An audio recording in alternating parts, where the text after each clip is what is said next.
Earlier this year, Lululemon Australia was ordered to pay $700,000 to the Australia Communications and Media Authority, known as ACMA, for its breaches of Australia's anti-spam law. Unlike what you may initially think, this wasn't driven by some sort of aggressive marketing campaign or unsolicited emails, but rather it came from routine customer communications that we see in shipping updates and order confirmations, which were all automated and, quite frankly, things that we don't even think twice about. So the Spam Act prohibits a number of different communications and behaviours, but mostly the core prohibition relates to the sending of unsolicited commercial electronic messages without first obtaining consent from the recipient, you and I who receive these emails.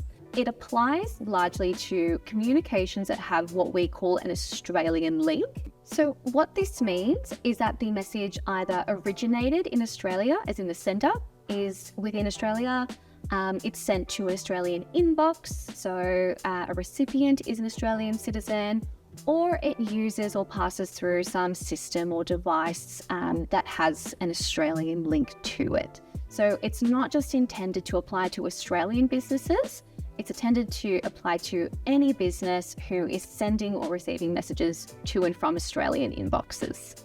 So when we're looking at compliance, what does that actually require of businesses? Yeah, so there's a couple core obligations. The first one being consent. So you can either obtain express consent, so if a recipient opts in or ticks a box to say they, consent to receiving that communication. So consent can also be inferred, although this is quite narrow in scope and only really applies where a recipient has knowingly provided their contact information and it is reasonable in the circumstances to assume that they would receive the specific commercial electronic communication that we're dealing with. The second obligation relates to identification. So as we said before, every email has to be identifiable. The sender has to be identified. We can't be signing off with love from the team or not clarifying who is responsible for sending the communication itself. And the last obligation relates to the unsubscribe facility. So there needs to be clear, accessible ways that recipients can unsubscribe from commercial electronic communications. It's not the case that they have to provide further personal information to go through the process to unsubscribe. They shouldn't have to log into an account to unsubscribe. It needs to be much more straightforward with that. And once a recipient has opted to unsubscribe from that communication, the sender has 5 working days within which to ensure that they're not receiving further unsolicited messages. This brings us to the key question that was discussed in the Lululemon case, which was, what exactly is an electronic commercial message? Okay. If we look at the Act, what we know is that where a reasonable person would conclude that the message is trying to advertise, sell some kind of supply or goods and service, then it will fall within this definition. Right, so what about where a communication has a commercial element? So there is some advertising or marketing of goods and services, but that commercial element is combined with just regular transactional information. So an order confirmation, for example.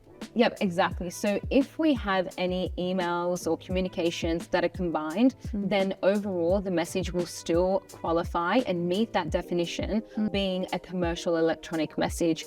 And that's because when we get these updates, these shipping updates, they should strictly be transactional. And that's what happened in the Lululemon case, right? Exactly. This is what happened in the Lululemon case, where ACMA found that Lululemon had sent 370,000 emails to their customers in respect to purchases, but they weren't limited to just those transactional details. They contained, as we said earlier, little links or promotions of other items. So which shop the latest collection. Yeah. Which works on me, but it does count as an electronic commercial message. And the big issue there was that there was no unsubscribe button because of the commercial element of those messages. Exactly, because Lululemon, as do many other businesses, think that no, this email is simply transactional, but the reality is it's not. Yeah, it's an understandable presumption, I guess. It's really common. I receive these emails all the time, but it's a good lesson to really scrutinize each and every communication being sent. If there is any commercial element in that message, if there's any shop the latest collection you may also like, then we need to make sure that we're complying with those core obligations that we went through before. They have to be able to unsubscribe, they have to have identified the sender, and consent would have to be obtained.